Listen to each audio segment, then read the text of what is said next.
So going back to the acquisition of Lascom, you said that you are passionate about traditional winemaking and the traditional side of the wine industry.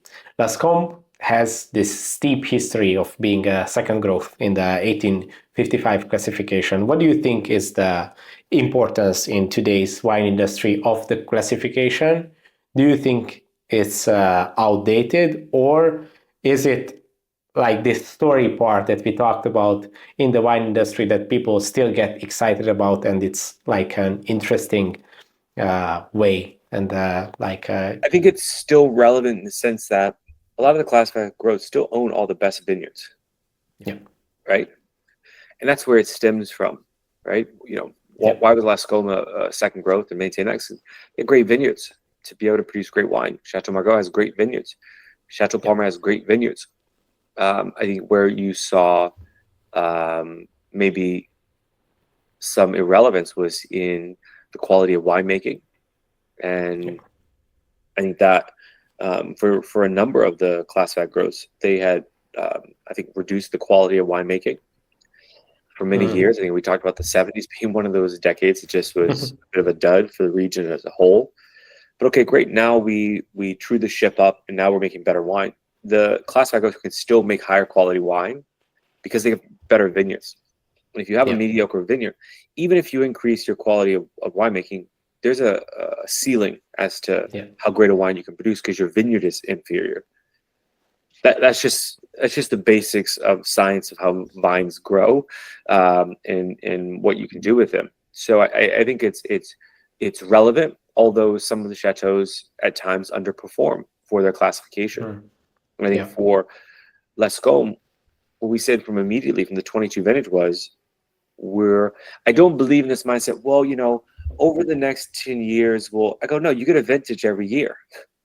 So this starts now, right? yeah, You can always learn and become better. And I agree with that. You can refine and get better, but there is a big leap that you can take immediately in your viticulture and your winemaking practices that can bring you up to date very, very fast. We all yeah, know what they are because we do have data. We know the science of it. It is science from other parts of Bordeaux, from other chateaux in Bordeaux, from what we know to be true and how a vine grows, from what we do in Napa. Obviously, it's different in Bordeaux than in Napa, but the science is what it is.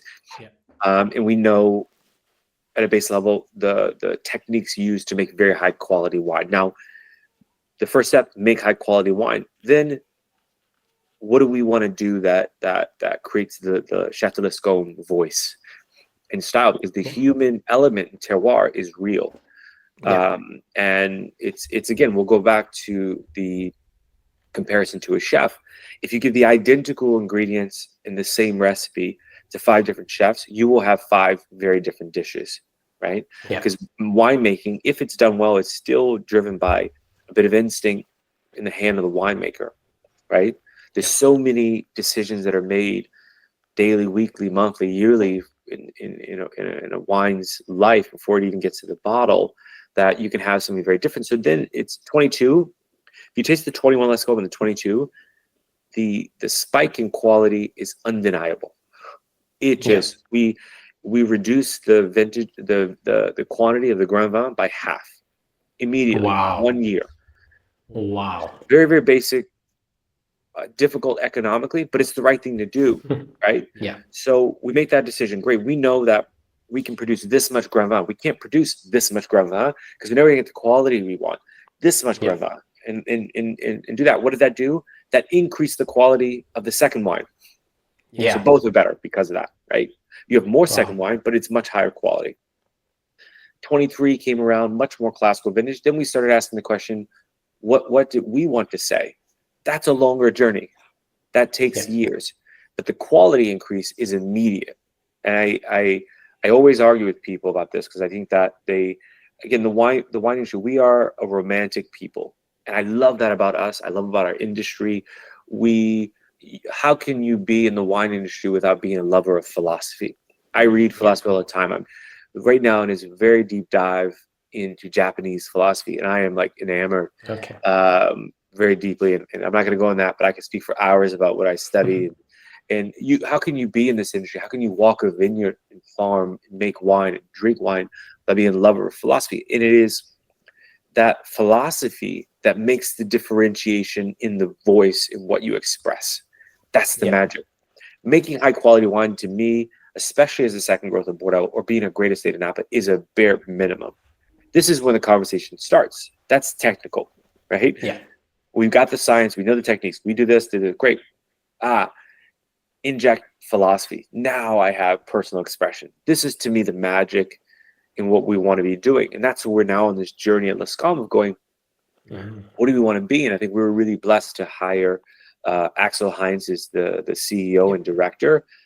He's a really brilliant guy. I love working with him and learning from him, because I think my position is very unique in the sense that because I have 5 winemakers here in Napa and 1 in Bordeaux. I learn from all of them all the time, and I'm in a very blessed position because, again, I'm not having 1 harvest a year. I'm having 6, and I'm learning from all of them all the time, and it culminates in a very, very fast learning process. And so for all of our estates, and especially Lescom, it's what is our voice? What philosophies are going to guide our identity and what we want to say? I see. That makes sense.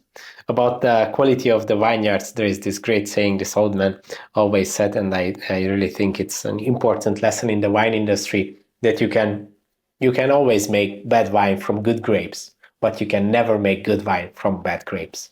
So that's, I think, that is very accurate. Yeah. So that's basically, yeah.